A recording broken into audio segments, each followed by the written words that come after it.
Hello दोस्तों, कैसे हैं सभी लोग। दोस्तों कैसी चल रही है डीएड एग्जाम की तैयारी। अब तक हमने बात की थी डीएड एग्जाम प्रिपरेशन में कि किस पेपर से कौन कौन से यूनिट इंपोर्टेंट है एग्जाम के लिए। सारे यूनिट्स और टॉपिक्स क्लियर किए थे कि एग्जाम में कौन कौन से टॉपिक्स आ सकते हैं और कौन कौन से टॉपिक से महत्वपूर्ण क्वेश्चन बनेंगे, इंपोर्टेंट क्वेश्चन बनेंगे। उन टॉपिक्स पर बात करी थी। पर यूनिट से हमने बात की थी, पर पेपर की बात की थी डीएड फर्स्ट ईयर के लिए। ठीक है, और अब से हम स्टार्ट कर रहे हैं कि डीएड एग्जाम प्रिपरेशन में कि प्रत्येक पेपर का हम क्या करेंगे, कैसे उसको सॉल्व करना है, किस तरीके से एक्सप्लेन करना है, हमने इसके बारे में बात करेंगे कि क्वेश्चन पेपर कैसा आएगा और किस क्वेश्चन का आंसर हमने कैसे देना है, इस पर बात करेंगे। और डीएड फर्स्ट ईयर के सभी पेपरों पर बात करेंगे। 1 से लेकर 6 तक के पेपर है दोस्तों, सब पर बात करेंगे कि किस तरीके से हमने क्वेश्चन पेपर को करना है। ठीक है, किस प्रकार से कौन से क्वेश्चन का हमने आंसर देना है, किन प्रश्नों का आंसर कितने शब्दों में देना है, कैसे देना है, और हमने किस प्रकार के प्रश्न को किस तरीके से विस्तृत रूप से लिखना है। ठीक है दोस्तों, तो आज हम बात करने जा रहे हैं पेपर फर्स्ट पर। पेपर फर्स्ट क्योंकि हमारे कुछ दोस्तों का कहना है कि मैम इसको एक्सप्लेन कैसे करें। अरे भाई, डीएड का एग्जाम देने जा रहे हो आप, ये कोई पूछने वाली बात नहीं है कि आपको डीएड एग्जाम कैसे करना है, कैसे देना है। कि अगर मैं जो 20 मिनट का अगर आपको क्लास अपलोड करके दे रही हूँ तो कह रहे हैं मैम 20 मिनट की क्लास में कि इसमें तो हमने कितने शब्दों में लिखना है, इतना छोटा कैसे होगा विस्तृत। अगर कोई उत्तर देंगे, हम तो कोई प्रश्न कर रहे हैं उसमें लॉन्ग में, तो लॉन्ग में तो जाहिर सी बात है आपको 250 शब्दों में लिखना होगा। लेकिन 250 शब्द में आपको बोर्ड पर लिख के दूं, ये तो असंभव है ना, संभव नहीं है। तो दोस्तों अब मैं आपको एक शॉर्ट ट्रिक बता रही हूँ किस तरीके से हमने किस पेपर में क्वेश्चनों को देना है, किस क्वेश्चन का आंसर हमने सॉल्व करना है, किस तरीके से, कौन कौन सी ऐसी ट्रिक है। देखिए दोस्तों, बहुत ही इजी तरीके से पेपर कैसे आता है, पेपर में किस प्रकार के क्वेश्चन होते हैं और कितने क्वेश्चन करने होते हैं। कभी कभी जल्दीबाजी में इंस्ट्रक्शन नहीं पढ़ते हम पेपर के और सारे क्वेश्चन करके आ जाते हैं, तो ऐसा नहीं है। ठीक है, अब देखिए दोस्तों, पेपर फर्स्ट देखते हैं। पेपर फर्स्ट में 4 प्रकार के क्वेश्चन है, इसमें प्रश्न है। ठीक है, यानी कि ये 4 प्रकार के प्रश्न होते हैं जिसमें अलग अलग इन सबकी विशेषताएं। पहला जो क्वेश्चन होगा आपका 1 नंबर का होगा जिसमें 5 प्रश्न होंगे। ठीक है, 1 नंबर का होगा जिसमें फुल फॉर्म्स दी होंगी। इसमें आएगा क्वेश्चन फर्स्ट है आपका, एक्सप्लेन द फॉलोइंग। निम्नलिखित के पूरे नाम लिखे या निम्नलिखित को विस्तार करें। या हो सकता है आपको पूरे नाम ना लिखना बोले यहाँ पर, या लिख देंगे आपको केवल विस्तार करें। ठीक है, तो आप ऐसे मत सोचना यहाँ फुल फॉर्म से नहीं लिखा है और यहाँ उसके नाम लिखने को नहीं बोला है या विस्तार नहीं लिखा है तो आपको समझ रहा है। तो वहां पर कोई फुल फॉर्म्स दे रखी होगी, आपको वहां क्या करना है, VKT ऐसे करके दे रखा होगा। ठीक है, तो इस तरीके से आपको क्या करना है, उसका लिखना है। ठीक है, या FACP दे रखा होगा, FACP। ठीक है, ये पेपर फर्स्ट, क्योंकि फर्स्ट ईयर में मेरे को समझ नहीं आता पेपर किस तरीके से बनेगा, किस तरीके से आएगा, तो 5 फुल फॉर्म दे रखी होंगी। प्रत्येक फुल फॉर्म 1 नंबर की होगी दोस्तों। ठीक है, तो आपको उसको विस्तार रूप से लिखना है।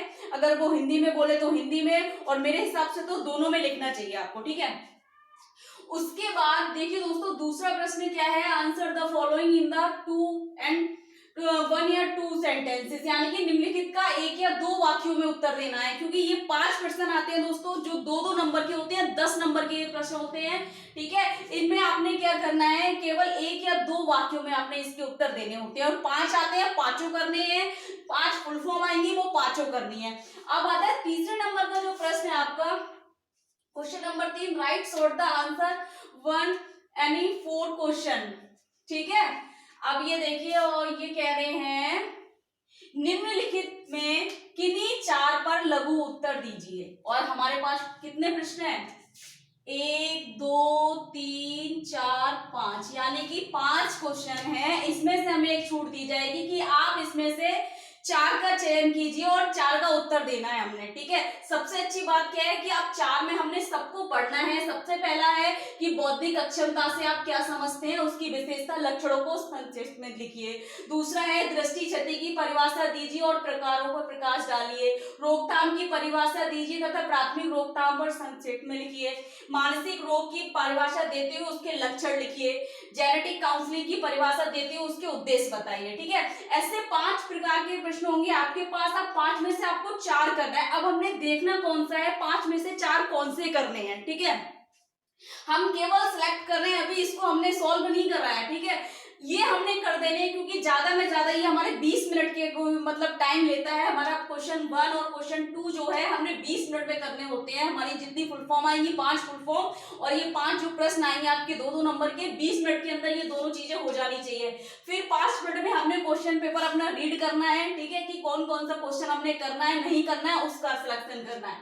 अब देखिए दोस्तों, हमने सबसे अच्छे तरीके से कौन सा टॉपिक पढ़ रखा है। देखिए वही टॉपिक्स, इसमें जरूरी नहीं है जो मैंने आपको क्वेश्चन दिए ये आ जाए, लेकिन इसी तरीके से इसी पर आधारित आपको प्रश्न मिलेंगे पेपर में, ठीक है।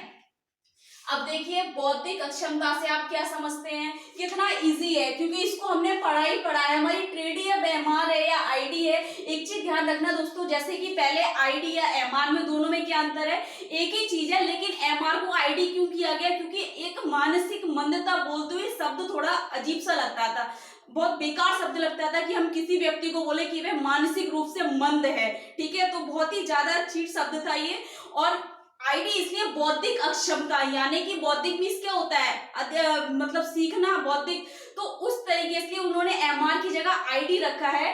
तो ऐसा नहीं है अगर वहां बौद्धिक या मानसिक आ जाए तो आप परेशान हो जाओ कि नहीं भैया हम तो आईडी से हैं और हम एमआर का नहीं देखेंगे। क्यों नहीं देखेंगे, आप अपने शब्दों में उसका बदलाव करेंगे। जरूरी नहीं है अगर पेपर में आ जाए, आपको किसी बुक में लिखा है तो वो खराब है, क्योंकि एमआर ही आईडी अब चेंज हो गया है उसका, जो हमारी यूनिवर्सिटी है उसने चेंज कर दिया है, इंटेलेक्चुअल डिसेबिलिटी कर दिया है, जो कि मेंटल रिटार्डेशन होता था अब तक, ठीक है, उसका शब्द बदला है। समझ रहे हैं आप, मतलब जो चीज हम बोलते थे, यूज करते थे जिस चीज से, या वो एक संकेत था हमारा एमआर या आईडी, तो केवल उसका शब्द बदला है, अक्षर बदले, ना तो उसकी विशेषताएं बदली है, ना लक्षण बदले, ना प्रकार बदला है, ना ही वर्गीकरण बदला है उसका। तो ये चीज ध्यान रखना। अब ये क्वेश्चन आ रहा है बौद्धिक अक्षमता से आप क्या समझते हैं, उसकी विशेषताएं और लक्षणों को संक्षेप में लिखिए।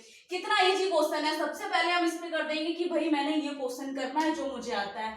दृष्टि क्षति की परिभाषा दीजिए और प्रकारों पर प्रकाश डालिए, ठीक है। तो इसमें क्या है दोस्तों, ठीक है लेकिन मैंने पढ़ा नहीं है, राइट, मुझे समझ नहीं आ रहा। फिर दूसरा है रोकथाम की परिभाषा दीजिए, प्राथमिक रोकथाम पर संक्षेप में लिखिए। कितना अच्छा क्वेश्चन है, ठीक है, जो इजी है। बेसिकली हर व्यक्ति को पता होता है कि प्रिवेंशन क्या है, रोकथाम क्या है, ठीक है। उसको प्राथमिक रोकथाम मांगा है आपसे, ना सेकेंडरी मांगा, ना द्वितीय थर्ड ईयर मांगा, कुछ नहीं मांगा, उसने प्राथमिक मांगा है आपसे। जरा देर में आप लिख देंगे, कोई बहुत बड़ी बात नहीं है। फिर है मानसिक रोग की परिभाषा देते हो, उसके लक्षण बताइए।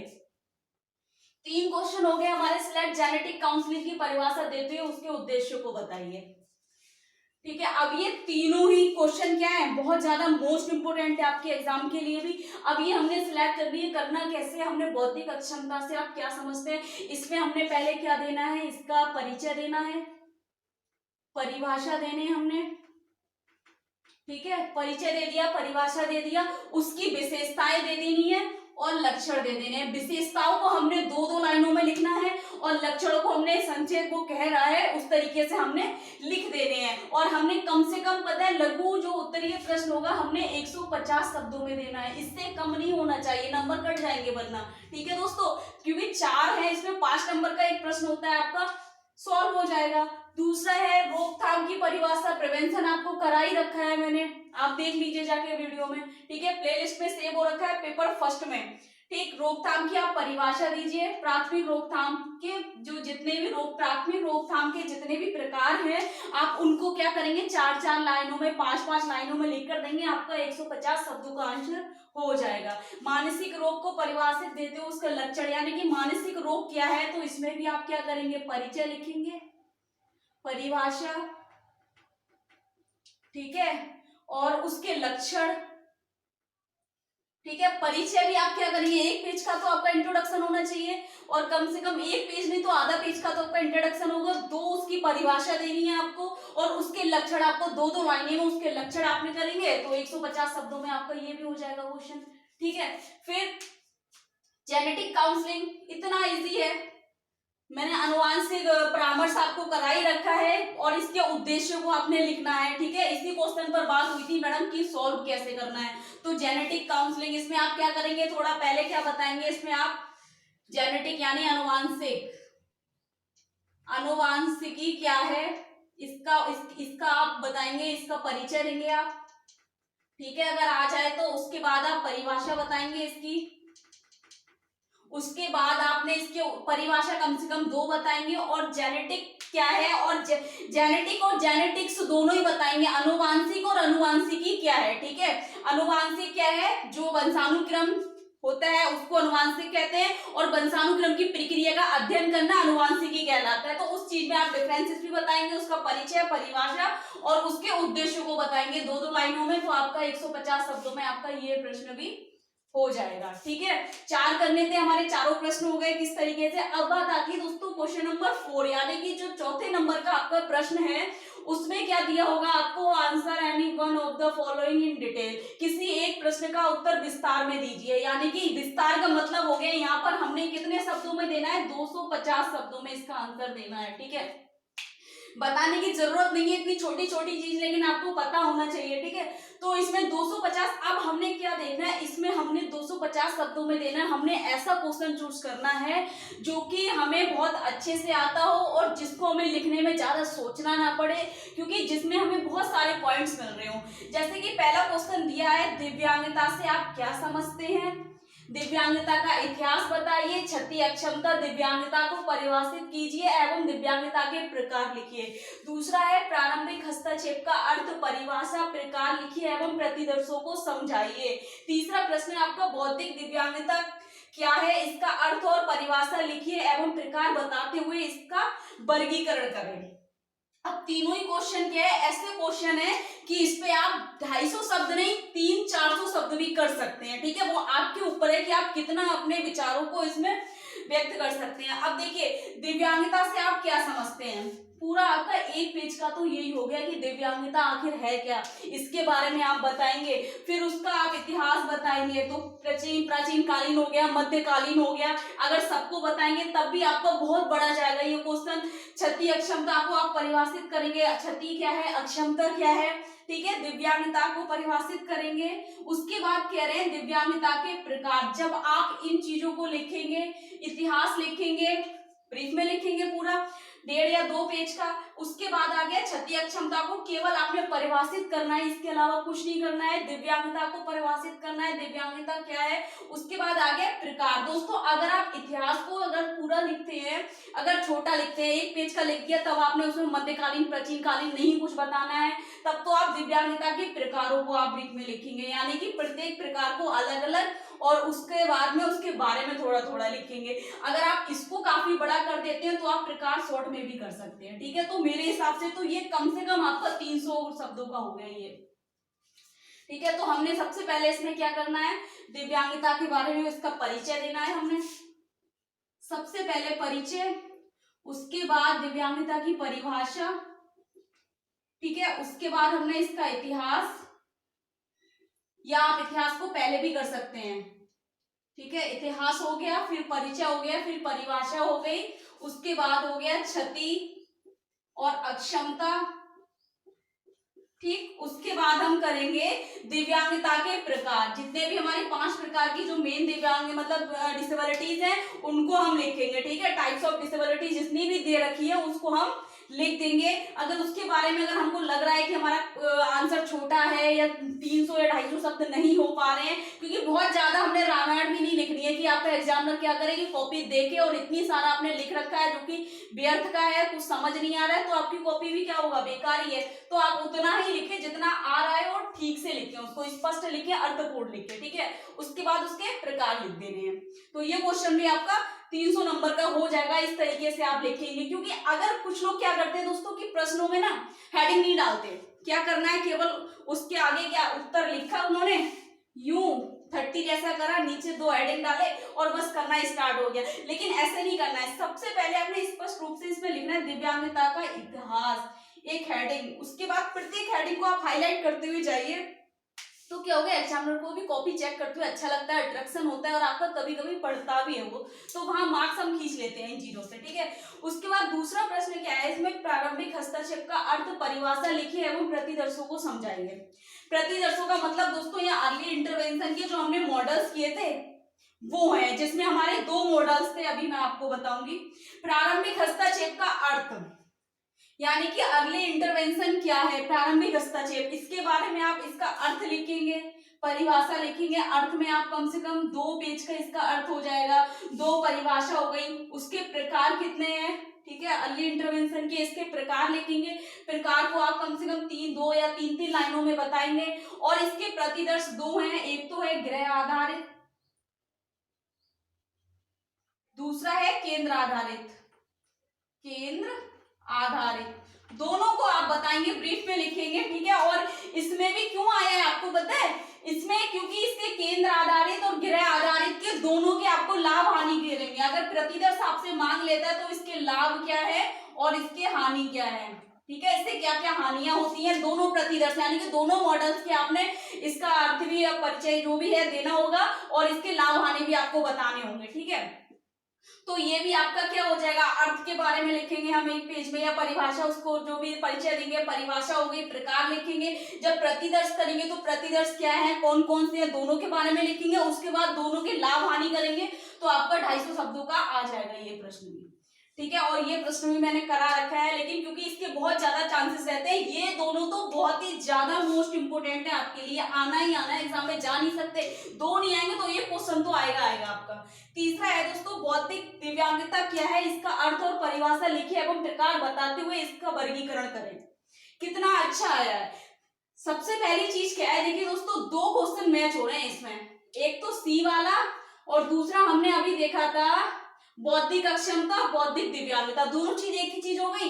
इसका अर्थ दोनों सेम सेम होंगे, लेकिन हमने एक चीज ध्यान रखनी है, अगर हम परिभाषा एक जैसी दे रहे हैं, दोनों में परिभाषा मांगी और दोनों ही अटेम्प्ट करें हमने एक से क्वेश्चन, तो क्या करेंगे हम राइटर्स की, दोनों राइटर्स की परिभाषा हमारी अलग अलग होनी चाहिए। ऐसा नहीं जो हमने ऊपर छेपा है वही नीचे कर दिया, उसको ऐसा कॉपी नहीं करना है, ठीक है।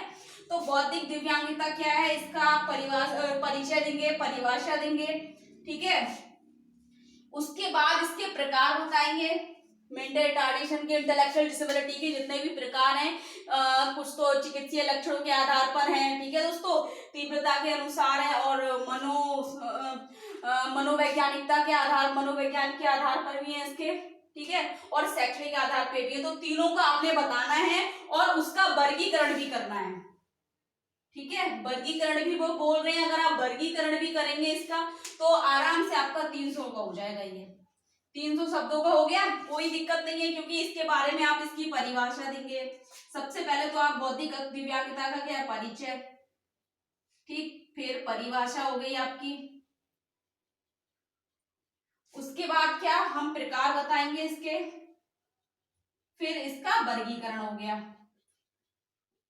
ठीक। अब क्या है, प्रकार क्या है, जितने भी इसके प्रकार हैं, ठीक है, माइल्ड, मॉडरेट, सीवियर जो भी है, तो उसको हम क्या करेंगे, बताते जाएंगे और 2-2 लाइनों में उसके बारे में लिखते जाएंगे। वर्गीकरण करते हुए हम इसको भी करेंगे, तो प्रत्येक वर्गीकरण को हम 2-2 लाइनों में समझाएंगे, तो आराम से हमारा क्वेश्चन क्या हो जाएगा, एक विस्तार हो जाएगा, ब्रीफ हो जाएगा अच्छे से, ठीक है दोस्तों, लॉन्ग आंसर बन जाएगा, और 300 शब्दों में भी या 250 शब्दों में हम इसको विस्तृत कर सकते हैं। इस प्रकार से आएगा दोस्तों आपका। इसमें से मुझे लग रहा है ये जो क्वेश्चन है ये बहुत ज्यादा मोस्ट इंपोर्टेंट क्वेश्चन है, आपका आ सकता है। अगर कुछ समझ नहीं आ रहा है इसमें कैसे करना है, सारे टॉपिक्स जितने भी हैं, क्योंकि मैंने यूनिट से जितने भी टॉपिक मोस्ट इंपोर्टेंट थे दोस्तों, जितने फर्स्ट ईयर के, आपको सारे टॉपिक्स क्लियर करा दिए हैं, और जो टॉपिक्स रह गए हैं मैं आपकी क्लास करती ही रही हूँ, मैं रेगुलर कर ही रही हूँ अभी भी, और जितने भी रह जा रहे हैं वो भी मैं करती रहूंगी। कुछ समझ नहीं आ रहा है तो बता दीजिए, कुछ गलत लग रहा है, कुछ पूछना है तो कमेंट बॉक्स में जाके कमेंट करिए। दोस्तों बहुत ही अच्छी तैयारी चल रही है, अपडेट एग्जाम की, परेशान होने की जरूरत नहीं है। All the best.